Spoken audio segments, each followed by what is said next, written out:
My guys, today we're chatting Call of Duty, GTA, Battlefield. Do we compare the games or are the fan bases just crazy? So stick around as I chat over some of my old gameplay and as we discuss some of these topics. As a reminder, my opinion is my own, so play the game you want to play and don't let me harsh your mellow. With that being said, please like and subscribe to the channel if you enjoy the video.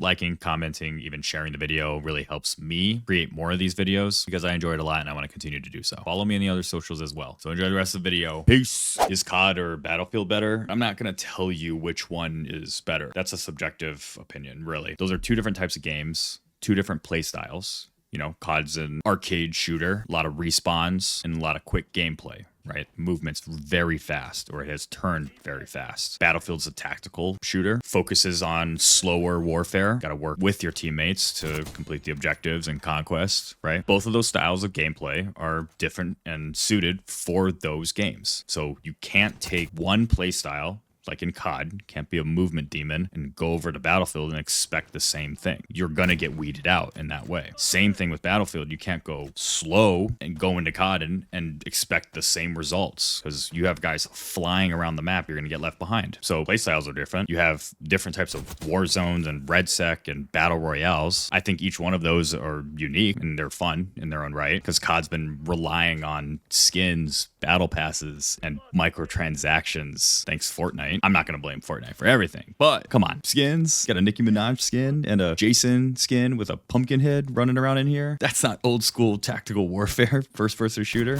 Hey, it's fun though, you know?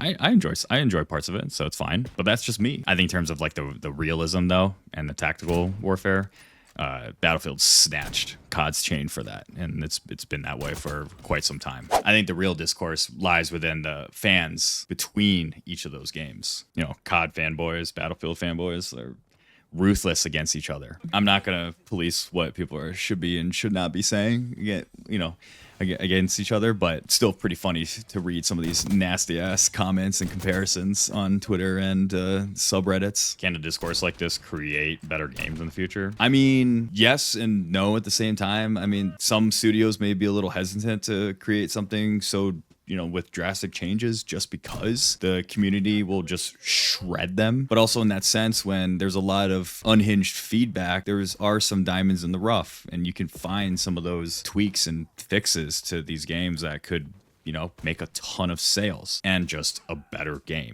not just relying on the sales. I think we're too far gone from having, a level-headed, positive, easy conversation with each other. It's more so like, screw you. No, screw you. I mean, it's easier said than done, but I think just overall, people just need to be playing the games that they want to play. They can give, constructive feedback, but just saying this game sucks, this game doesn't suck doesn't do anything for devs and studios, right? Say the time to kill is too fast and show some proof of like why that is. Tell me why it's like awful to have all the skins on the screen. Why is it clogging up the HUD? Are all the tracer packs making the game a little annoying to look at? Yes. Should they have a button that hides opponents' skins and tracer packs and all that other shit? Yes. And that's my opinion though. I would like that. Comparing the two games kind of reminds me of like the console wars between Xbox and PlayStation, and also just like consoles versus PC. Which one's better? I think they're suited for two different types of people and two different types of play styles. So to each their own. Here's the state of both the COD and the Battlefield fan bases. COD fans haven't had an exceptional game come out in the last 5-6 years, I would say. I mean, my last favorite Call of Duty game was Black Ops 3. Like truly my favorite one, from campaign to zombies to multiplayer. That doesn't mean I didn't play the other games since then, because I did like Cold War. I did like parts of Modern Warfare. I did like parts of Black Ops 4 and so on and so forth. So COD players are like chomping at the bits for something new, something fun, but not so drastic, or we have to like revert back to something old. I feel like some of the changes that have been made over the last few years has been like a pendulum swing. It's just too far to the right, too far to the left. We need to find a little middle ground of good gunplay, good map styles, a good campaign, good zombie, like active community feedback that means something and not just kind of said into the ether. In terms of Battlefield fans, they've finally got a banger of a game. Multiplayer has kicked off really well. RedSec has some positive potential so far. What it really boils down to is for both the fan bases have the older generation and then the newer and younger generation. They have different opinions on playstyles and games and types of guns they want to use. You won't be able to accommodate to both because older fan bases like slower gameplay maybe, or like some of the way some of the older games have felt, and some of the younger generations like, give me the fastest game possible. Overall, find the game you love, play that. Don't let other people harsh your mellow. Am I going to play COD or GTA more when it comes out? I mean, for being honest,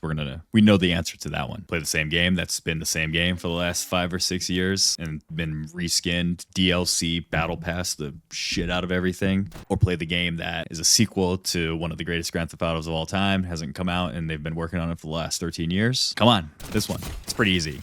And I'm telling you right now, I'm soft launching that I will be doing exclusive GTA content when that comes out, whether that's May or in the future. I really can't wait for it. I've been playing GTA since I was little, like starting with Vice City and then moving all the way into GTA 5. What I'm really interested in is the COD scene when that game comes out. When that comes out is a whole nother discussion. But in the middle of the CDL season, if it does drop in May, most of those players rely on content that's outside of their professional league. I mean, they get paid the big bucks to go play in the CDL, but like a lot of the future of what their earnings are going to be rely on content, whether that's YouTube, streaming, and a lot of those guys will play different games just to get those viewership. And you're telling me they're not going to want to play GTA during the season? There's no shot they're not grinding that game as soon as it comes out. Will it affect them? No, I mean, like gameplay wise, no, it won't. But like focus, maybe. It's like when I was younger, I played baseball growing up. I wasn't a very good hitter, so I'd have to practice, hitting a lot. And of course, baseball is a spring sport when it starts. But the problem with that is that I also love the game of golf. And when spring rolls around, good weather, you want to be outside, I want to be golfing. And so I wasn't allowed to, or I was limited to going to the golf course and playing a lot because it would mess up my swing. And because I was already a bad hitter, I needed every opportunity to try to get better. And golfing negatively impacted that hitting. So if GTA comes out mid CDL season, does it affect the pros? Probably not.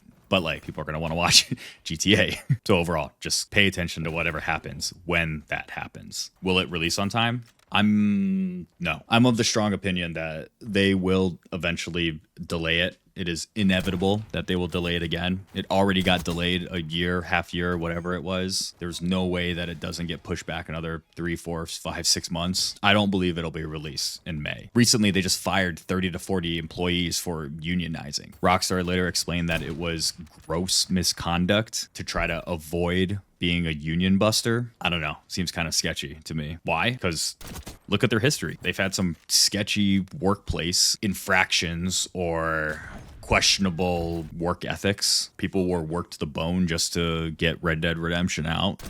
And a lot of people have, had to quit or have said that it was like one of the hardest things they had to do. Crunch Time Rockstar is not my favorite because although they're putting out banger games, they're killing these employees. And I'd rather have them, take their time on it and, delay it if they need to, but also put out a game that's polished and not something that has a bunch of holes in it or has a bunch of backlash in it. I don't want to play a game where you had to have someone work 730 hours in one day. This game is like the most immersive and the largest game to date for a Grand Theft Auto. So, it starts on console. I want that thing to run so smooth, I wouldn't have to think twice about it. I mean, think about when GTA 5 came back. The loading times on that game was insane. It was like 10 minutes in between switching between your characters or starting a mission or teleporting between your house or like walking into your house. It was insane. Plus, if they added a bunch of like mini games, if they added role play, which would be crazy, I want them to do it right. Expectations for a May release is low, not zero. I'm hoping they release it May, but like I want them to get the job done and not work their employees to the bone. So if the timetable still sticks to May 26th, COD needs to impress me out of the building to hold me for any time after that, if that's the case, but that's probably not going to happen. And if GTA doesn't flop, boy, are sales going to get impacted for the future of the COD releases? I don't know.